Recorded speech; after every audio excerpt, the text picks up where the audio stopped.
remplit l'espace. Je suis aussi traductrice pour une maison d'édition. C'est peut-être cette double vie qui a maintenu intacte en moi la flamme de l'enseignement. Sur le parking réservé aux professeurs, je croise le proviseur. On discute quelques instants. Puis arrive le moment que j'attendais. Il me demande des nouvelles de mon mari. Je réponds que mon mari va bien.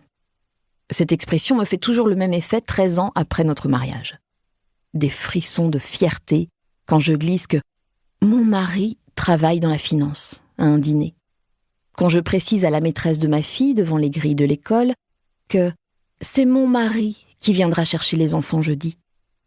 Quand je vais chercher des pâtisseries à la boulangerie et que j'annonce que mon mari a passé une commande mardi.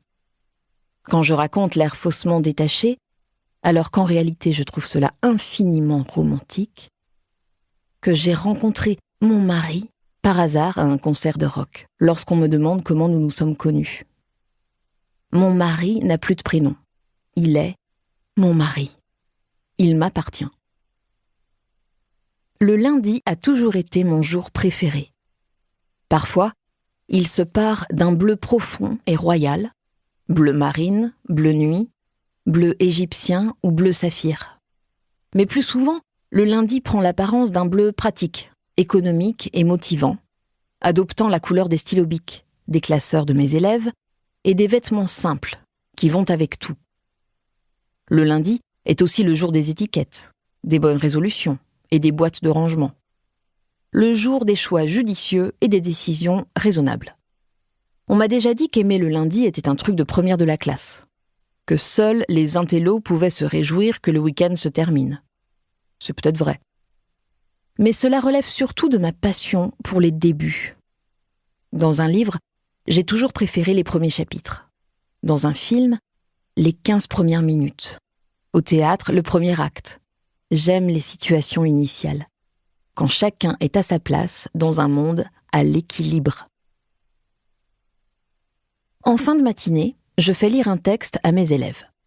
Puis je leur donne la parole à tour de rôle, je note du vocabulaire au tableau, leur communique les mots dont ils ont besoin pour parler. Ce sentiment de puissance est grisant.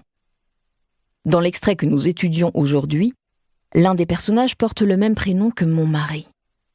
Mon cœur se serre chaque fois que je le vois écrit ou que l'un de mes élèves le prononce. Ensuite, nous traduisons et commentons un échange de vœux entre deux époux.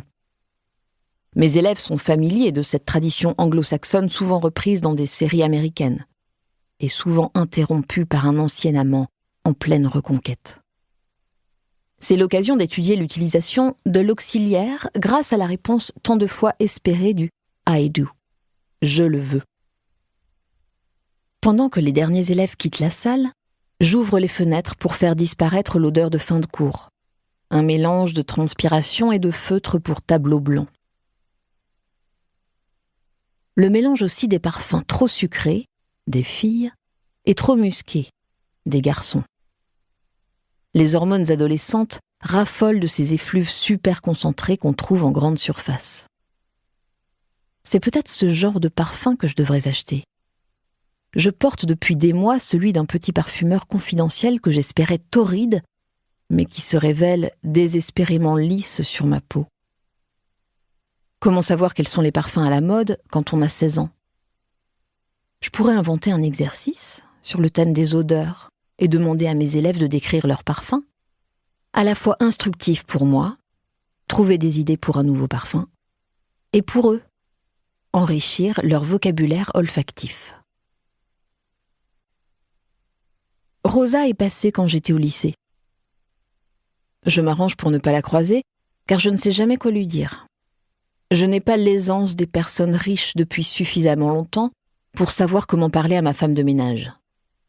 La voir nettoyer ma maison ne m'a jamais semblé être dans l'ordre des choses.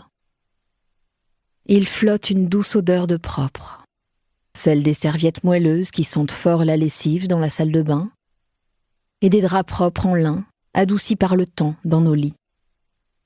Il n'y a plus aucune trace de doigt sur le grand miroir dans l'entrée. Les tomates rouges de la cuisine sont éclatantes. Pour continuer à écouter ce livre audio gratuitement, cliquez sur le lien dans la description et vous pourrez l'écouter en entier sans frais grâce à l'essai de 30 jours d'Audible.